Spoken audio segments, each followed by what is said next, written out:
Yo, what up guys? Magpapatato na naman tayo kay Boss Trugs. Ipapatato natin yung mukha ng anak ko. Siyempre yan si Boss. Ayun na naman magtatato sa atin. Nasaktan niya na naman tayo. Ano pa hinihintay natin guys?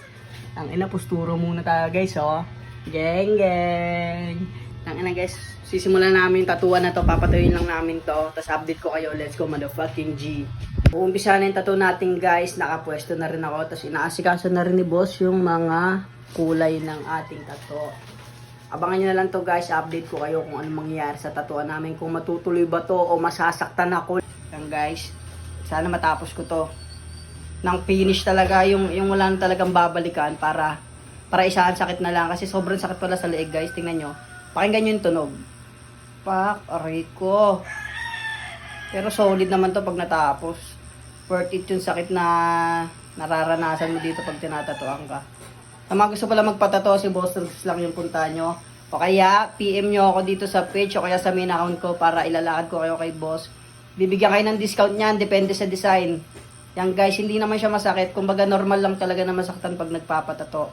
Kasi yung mga nagsasabi dyan na may mga tattoo na hindi daw masakit, kalokohan yun. Malaki maliit yung tattoo mo, masakit kasi pinapasok sa balat yan. Yan guys, kaya abangan nyo yung finished product neto. Let's go motherfucking G. Yo, what up guys? Kita nyo naman, di ako nasasaktan. Charot lang, sakit pala dito sa leg. Puta na. Sakit, hayop yan. Pero kailangan natin matapos to. Kaya kalmado lang tayo dito. Wow. Pakinggan nyo yung tunog guys sa mga gusto magpatattoo dyan Ayun o. Cravings mo, tattoo ngayong buwan. Promise. Kita nyo ba yan? Solid.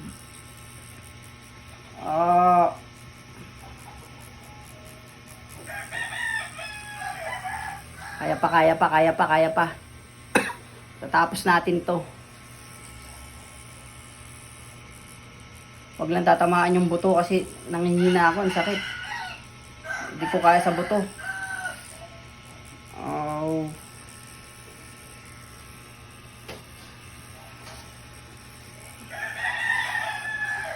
Yan guys. Pagka hindi tinamaan yung buto, kaya ko. Pero pag tinamaan na yung buto, napapaaray talaga ako.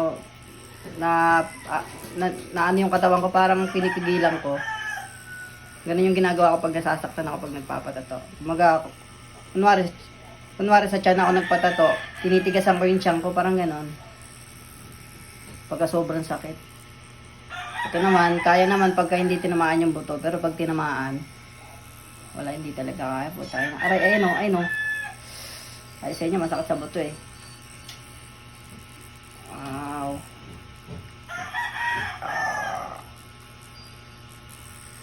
Huwag lang tamaan yung buto.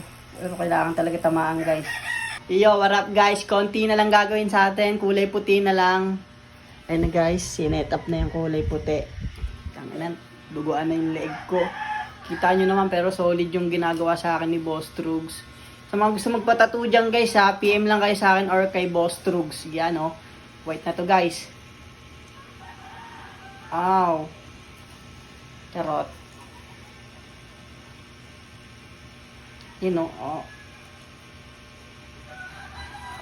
Sarap. Update ko kayo para sa finished product guys. Tatapusin lang to ni Boss. Yo, what up guys? Binulaan na ni Boss. Ibig sabihin yan, tapos na yung ating tato. Let's go. Tapos na yan guys. Papakita namin sa inyo yung finished product yan. Syempre pag tinanggal na ni Boss yung bula. Pero nililinis niya muna para ma-safe yung tattoo nyo guys. Dito lang kayo kay Boss Trugs guys magpatato. Sa mga gusto ayun lang si Boss. Panis. Ginanon lang ni Boss. Wala pang isang oras, tapos na. Pagang. Ganyan lang Pagang. Napakaangas. Basic lang kay Boss yung mga portrait guys. Basic lang yan kay Boss. Kaya ano pang hinihintay nyo guys? Mag-PM na kayo. Magpatato na rin kayo kay Boss Trugs. Thank you Boss. Let's go motherfucking G.